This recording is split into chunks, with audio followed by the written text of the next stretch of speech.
मुस्लिम बहुल इलाका है। देखिए मुस्तफाबाद, यहाँ पर चार कोणीय मुकाबला था। राजू राज इस वक्त हमारे संवाददाता वहां से इस वक्त जुड़ रहे हैं। राजू राज, क्या माहौल है वहां पर उस वक्त?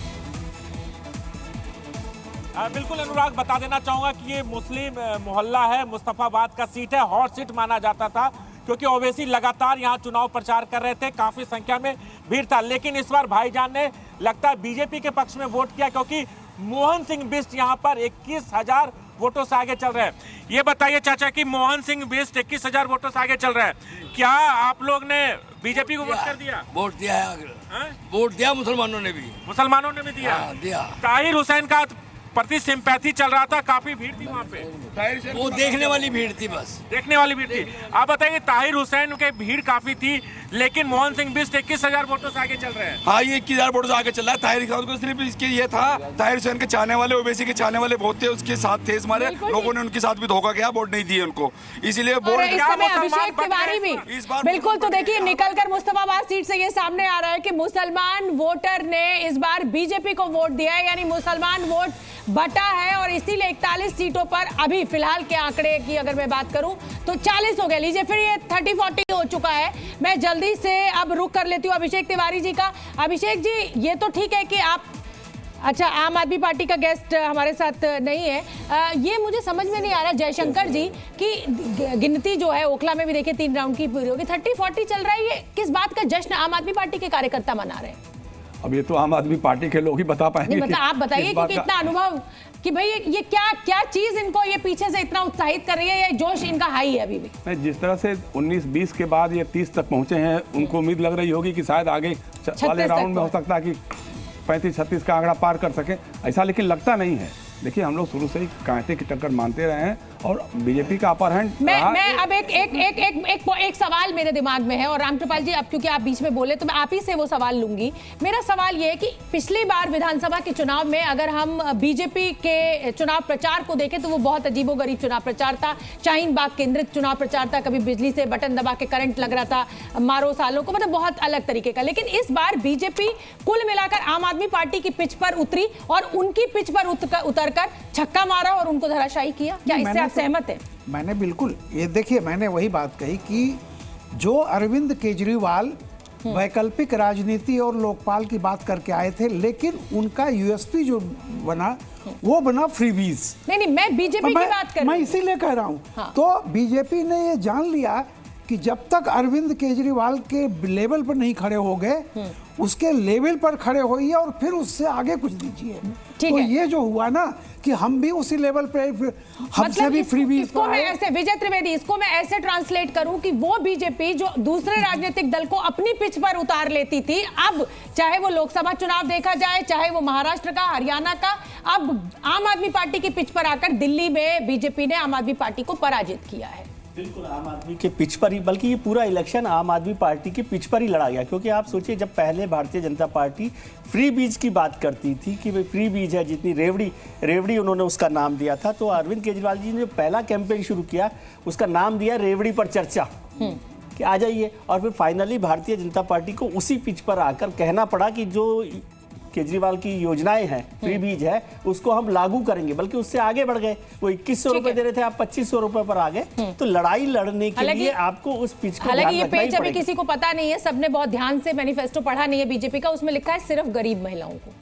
हाँ, नहीं वो गरीब महिलाएं तो वो गरीबी की होता है, चाहे कहीं पे भी हो। चलिए ठीक है, मैं आपको भी चाहिए था, उसी के लिए मुझे नहीं चाहिए था सर, लेकिन मैं बता रही हूँ, बाकी महिलाएं बड़ी उम्मीद लगाए बैठी। मुझे लगा आपको भी चाहिए था। जो कह दूं, अभी तक आप लोग कांग्रेस के रोल के बारे में पूछ रहे थे जी, कि इसमें उसकी क्या भूमिका रही है।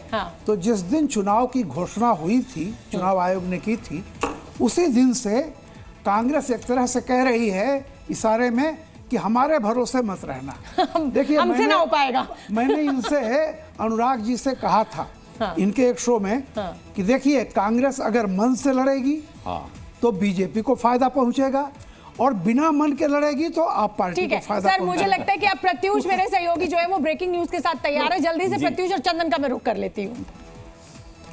और देखिए इस वक्त बड़ी खबर सामने आ रही है नई दिल्ली सीट से। वो बड़ी खबर है नई दिल्ली सीट जहां पर कांटे की टक्कर इस वक्त चल रही है। 225 वोटों के अंतर से फिर से अरविंद केजरीवाल पीछे हो गए। नई दिल्ली सीट पर 6 राउंड की काउंटिंग हो चुकी है, 6 राउंड की गिनती हो चुकी है और इसके बाद 6 राउंड की गिनती के बाद अरविंद केजरीवाल फिर से पिछड़ गए। शुरुआती रुझान में, शुरुआती काउंटिंग में वो पिछड़ रहे थे, बीच में उन्होंने लीड ली 94 वोटों की, 100 वोटों की, फिर 200 वोटों की लीड ली थी, लेकिन इस वक्त वो पिछड़ते हुए नजर आ रहे हैं। पिछले बार के चुनाव में अरविंद केजरीवाल ने 21,697 वोटों के अंतर से यह सीट अपने नाम की थी। जीत की हैट्रिक अरविंद केजरीवाल ने इसी नई दिल्ली सीट से लगाई थी और नई दिल्ली सीट के बारे में ऐसी मान्यता है कि जो भी यहां से जीतता है उसी पार्टी की सरकार यहां पर बनती है। कीर्ति आजाद से लेकर के चाहे वो शीला दीक्षित हो या फिर अरविंद केजरीवाल हो, यहां पर प्रवेश वर्मा को बीजेपी ने उतारा है,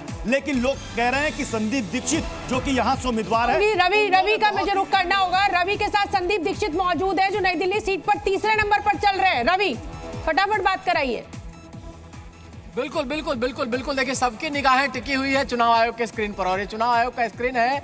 6 राउंड की वोटिंग के बाद प्रवेश वर्मा 225 वोट से आगे चल रहे हैं, अरविंद केजरीवाल पीछे चल रहे हैं 225 से और संदीप दीक्षित को लगभग 2000 वोट मिले हैं। संदीप दीक्षित जी, आपको 2000 वोट मिले हैं। प्रवेश वर्मा 6ठे राउंड में आप हुए हैं पहले राउंड के बाद, लगातार 4 राउंड में केजरीवाल आगे थे। क्या लग रहा है आपको? आपको समझ होगी कि हर बूथ की अब क्या स्थिति हो रही है? अब जो इलाके खुल रहे हैं उसमें सामान्यता हम लोगों को ये लगता था कि यहाँ भारतीय जनता पार्टी और इलाकों से बेहतर करेगी।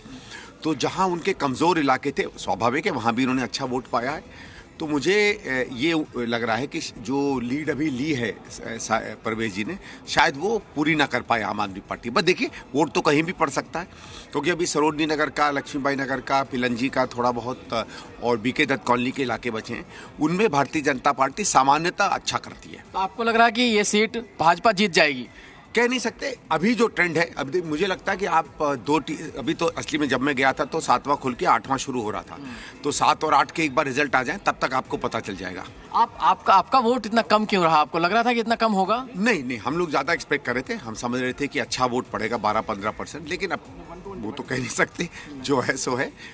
और जितना भी है, शायद पार्टी या कांग्रेस पार्टी वो भरोसा नहीं दिला पाई कि हम गंभीरता से चुनाव लड़ रहे हैं, जबकि हम तो लड़े थे। अब उसके आगे तो क्या कह सकते हैं। संदीप जी, झुग्गियों में केजरीवाल का वोट ज्यादा होता है, आपको लगता है झुग्गियों में भी डिवीजन हुआ है? बहुत क्लोज मार्जिन दिख रहा है, 200-300 इसी मार्जिन। मैं पूरे बूथ वाइज मैंने नहीं देख पाया हूँ, क्योंकि हम लोग पूरा जहाँ टेबलें लगी थी वहाँ नहीं जा पाए थे। तो झुग्गियों में क्या पड़ा है, कहाँ नहीं पड़ा है, वो तो बाद में पता चलेगा। लेकिन ये है कि शुरू में जो एरिया मैंने देखे थे, उसमें जो झुग्गी क्लस्टर्स थे, उसमें आम आदमी पार्टी ने अच्छा किया था। बिल्कुल ठीक है रवि। हालांकि ऐसा संदीप दीक्षित को लग रहा था कि उनको अच्छा वोट पड़ेगा 12 से 13%, लेकिन जमीन पर जो लोग उतरे और जिन्होंने जो समझ रहे होंगे इस गणित को, ऐसा लग नहीं रहता कि संदीप दीक्षित कहीं भी उस फाइट में है। फाइट जो थी वो सीधे प्रवेश वर्मा और अरविंद केजरीवाल के बीच में ही थी और पूरे दिल्ली में ये जो लड़ाई है वो बीजेपी और आम आदमी पार्टी की ही थी। मैं अब जल्दी से रुक कर लेती हूँ नीरज गौड़ का। सीलमपुर में जी न्यूज़ संवाददाता मौजूद है, जल्दी से तस्वीरें दिखाइए और यहाँ पर क्या निकल कर आ रहा है काउंटिंग में सीलमपुर सीट से। जी बिल्कुल, मैं आपको बताऊं कि इस वक्त मैं मौजूद हूं सीलमपुर विधानसभा में, जो कि मुस्लिम बहुल इलाका है और वहीं इसी के साथ तमाम लोग यहां पर मेरे साथ में जो हैं और इसी के साथ लोगों का कहना है कि यहां से जुबैर अहमद जो कि आम आदमी पार्टी के उम्मीदवार हैं, वो करीब 3900 वोटों से यहां पर आगे चल रहे हैं। लेकिन जैसे ही काउंटिंग शुरू हुई थी तो सबसे पहले जो कि यहाँ पर बीजेपी के उम्मीदवार हैं अनिल गौड़, वो आगे हुए। लेकिन अभी 3 राउंड की जो कि काउंटिंग हुई है उसमें 3900 वोटों से जो उम्मीदवार हैं जुबैर अहमद, वो आगे चले हैं। वहीं इसी के साथ मैं आपको दिखाऊं कि यहाँ पर लोगों में इतनी ज्यादा उत्सुकता है कि लोगों ने जीत से पहले ही जीत के जो पोस्टर हैं वो यहाँ पर लगा दिए हैं। देख सकते हैं, चौधरी जुबैर अहमद को भारी वोटों से जिताने पर समस्त क्षेत्रवासियों को हार्दिक बधाई। ये यहाँ पर तमाम जो पोस्टर हैं वो यहाँ पर लगाए गए हैं। कुछ लोग हैं, इनसे बात करते हैं शोभना, और लोगों से समझते हैं कि आखिरकार किस तरीके से लोगों में इतनी ज्यादा उत्सुकता है। और क्या नाम है आपका? जी मोहम्मद फवाद।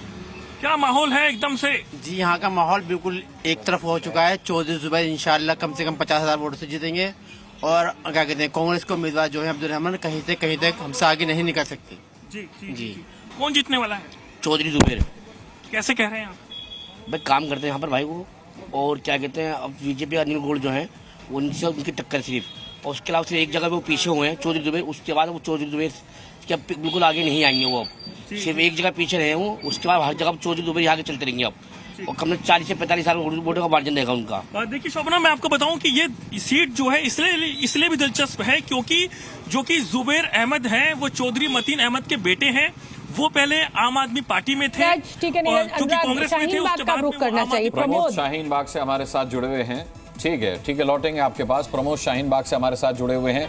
प्रमोद, आपके साथ भी शाहीन बाग के लोग होंगे, क्या रिएक्शन है उनका अभी तक के रुझानों पर? और पिछली बार तो विधानसभा में सिर्फ शाहीन बाग का जिक्र था, लेकिन इस बार आया नहीं शाहीन बाग जिक्र में। नहीं आया होगा, विधानसभा क्षेत्र ये पड़ता है और यहाँ पे सबसे दिलचस्प मुकाबला है, क्योंकि यहाँ पे सिर्फ 3 मुस्लिम कैंडिडेट है और एक हिंदू। जो मनीष चौधरी हैं वो अभी तक बढ़त बनाए हुए थे, लेकिन चौथा राउंड हुआ है। वहीं पे AIMIM के उम्मीदवार हैं, कांग्रेस की अबीबा खान हैं, और साथ में जो सबसे ज़्यादा वोटों से पिछले 2 बार जीते थे अमानतुल्लाह खान, उनके बीच में है। यहाँ पर लोग हैं, उनसे बात करते हैं। ये बताइए, जिस तरीके के नतीजे आ रहे हैं, उम्मीद थी कि ऐसे नतीजे आएंगे? ये तो पब्लिक ने बदलाव के लिए वोट दिया है और हम दिल्ली की जनता का वेलकम करते हैं। उन्होंने मैंडेट दिया है, जनता का अधिकार है किसी को वोट दें, और बहुत अच्छी बात है कि आप पार्टी के जो बड़े दिग्गज नेता हैं, केजरीवाल जी, आतिशी, और वो सब पीछे चल रहे हैं। सिसोदिया अभी थोड़े से वोटों से आगे हैं। ओखला में लोगों ने काफ़ी वोट डाला है, और अभी अमानतुल्लाह 4000 से आगे हैं, लेकिन वो अभी नॉन मुस्लिम एरिया भी खुले हैं। पर हमारे साथ मौजूद है ज्यादातर लोग अपने साथ में जो है खुद इलेक्शन कमीशन की वेबसाइट। ये बताइए, उम्मीद किस तरीके के नतीजे आएंगे? बिल्कुल नतीजे ऐसी उम्मीद। मुबस्सिर तो इतना ज्यादा पड़ा था यहाँ पर। आएंगे प्रमोद आपके पास। मुबस्सिर, बात कराइए महारानी बाग के लोगों से हमारी। बिल्कुल शोभना जी, देखिए मैं जानने की कोशिश करता हूँ क्या लग रहा है इस वक्त जो माहौल है कहीं ना कहीं बदलता नजर आ रहा है। राशिद, एक चीज़ मुझे बताइए कि पहले बीजेपी आगे, उसके बाद जो है फिर अब अमानतुल्लाह खान चौथा राउंड का शुरू हुआ है, क्या लग रहा है? और तीसरे नंबर पर शिफाउर रहमान आ गए। हमें जहाँ से उम्मीद नहीं थी, हमें वहाँ से भी बहुत अच्छा वोट पड़ा। MIM को बहुत अच्छा वोट पड़ा। अच्छा, जो हमारे हिंदू डोमिनेटेड एरियाज थे वहाँ से भी हमें करीब 3500 वोट पड़ा है, वहाँ पे मिला है। आपको क्या लग रहा है, किस तरीके से देख रहे हैं अभी जो वोटिंग निकल कर सामने आ रही है? सबसे अच्छी बात यह है कि जहाँ पे बीजेपी का गढ़ माना जाता है वहाँ से हमें बहुत अच्छी वोट मिली है। सब समाज के लोगों ने MIM पार्टी को, सिफाउर रहमान को वोट किया है। और अब ये जाकिर नगर चौथा नंबर खुल रहा है, इसमें अभी हम दूसरे नंबर पे हैं, और इंशाल्लाह इसी राउंड में हम पहले नंबर पर आ जाएंगे। देखिए शोभना जी, मैं एक चीज़ आपको बताऊं, यहाँ की कैलकुलेशन जो है, यहाँ पर कैलकुलेशन बनती है कि जब पहले राउंड से तीसरे राउंड तक जो आता है, वहाँ से कालिंदी कॉलोनी है, नॉन मुस्लिम एरिया है, पूरा हिंदू वोटर्स है यहाँ पर। उसके बाद तैमूर नगर है, खिजराबाद है, मसीगढ़ है,